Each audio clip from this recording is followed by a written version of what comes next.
How your mom met your dad.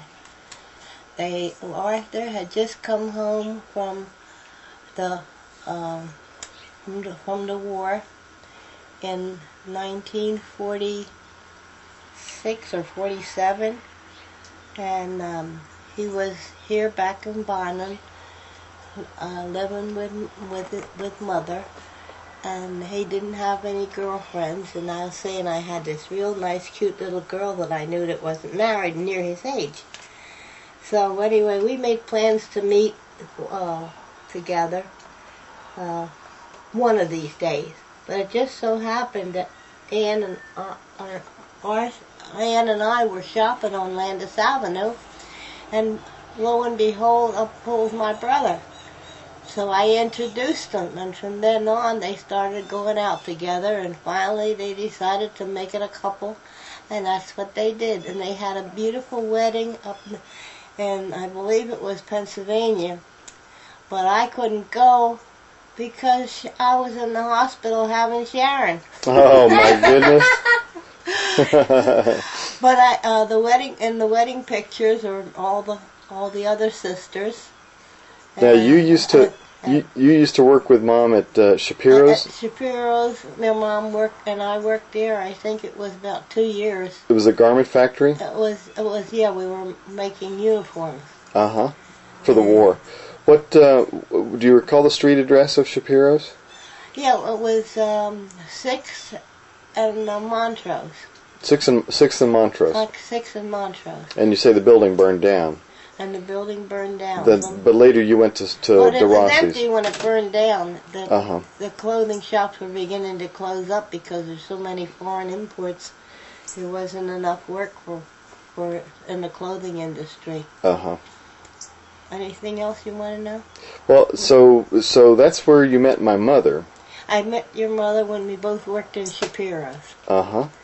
And she said you were always so nice to her. Yes, we liked each other a lot, and before my brother met her, or I introduced him, I visited her house a couple of times. Up on Dutch Mill Road? Yeah, and Grandpa Leardy had chickens in a garden just like I like.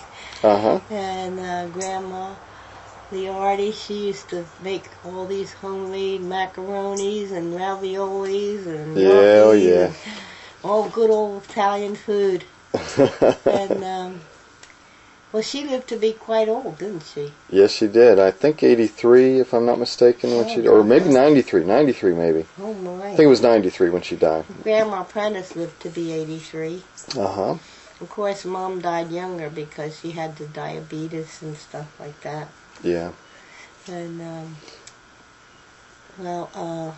Grandpa Smart and Grandma Marie Smart, they moved down here from New York. Right. And great Grandma Prentice bought the place that we live on now. Why did she choose here? I really don't know. Just like the area or something? It was a property she could afford to buy, and she bought it, and the house that was on it had burned down, and it was just an old barn. And we fixed it up into a house. I see. Back then, Brewster Road was a dirt road. We had no electric. We had no gas or nothing. We had kerosene lamps and a hand pump. And used to wash the clothes in a big tub outside in the yard.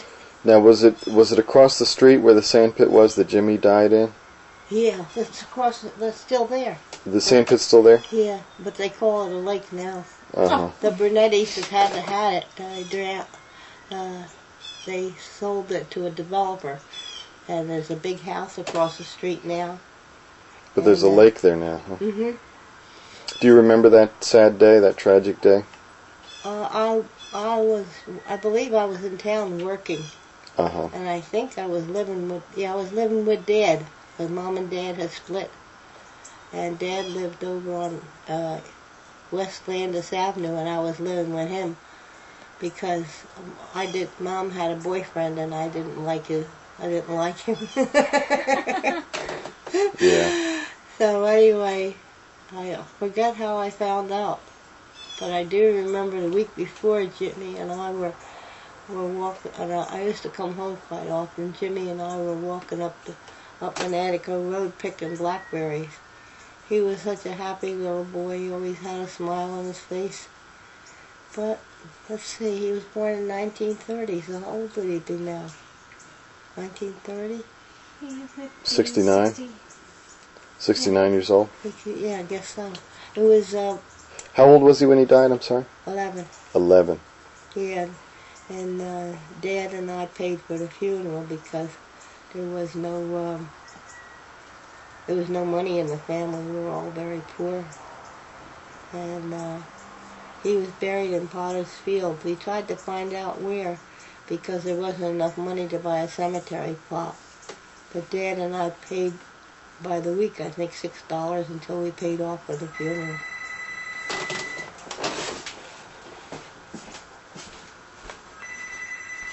And the brush and stuff and everything's all wet. Very light. The little kids want to go see the chickens? Oh no, no. You want to go see? Is that okay with you, Dad? Sure. We'll walk up. Well, sit there a minute. Somebody strange is here.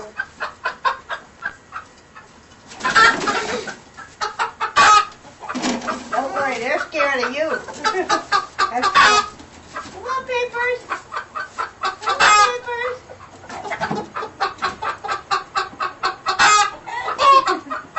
Do they lay eggs? Huh? Do they lay eggs? Not yet, they're babies.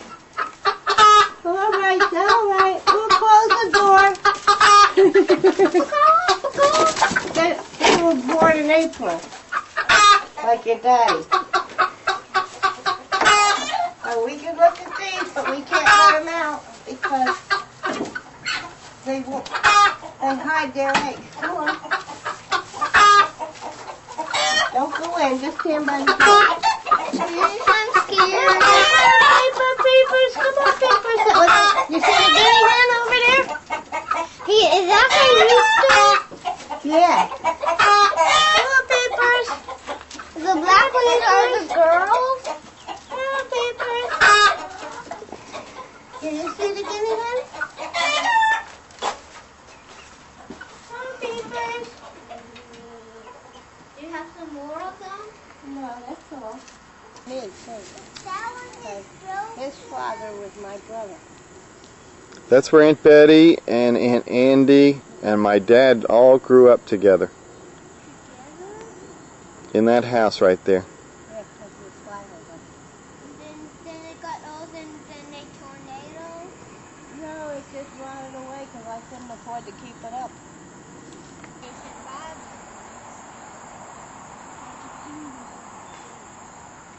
Do they snake has poisoned it? No, look, here comes sunshine. Hey, Tony. Tony? Tony? Matthew? Tony, not Tommy. Tony?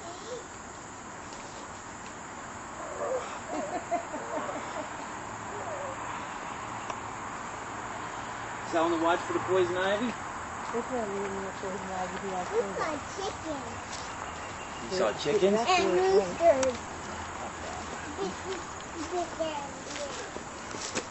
Yep. And she had roosters. Great to see you, Tony. Hey, Robin. Good morning. Huh? Like the old homestead? That's what it is. Now, here's the real...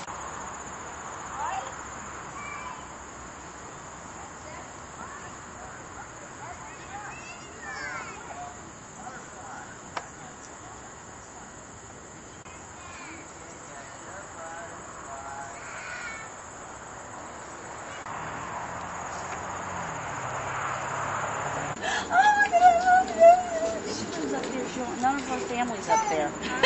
She's all happy about getting together. Huh? Furniture, Sharon.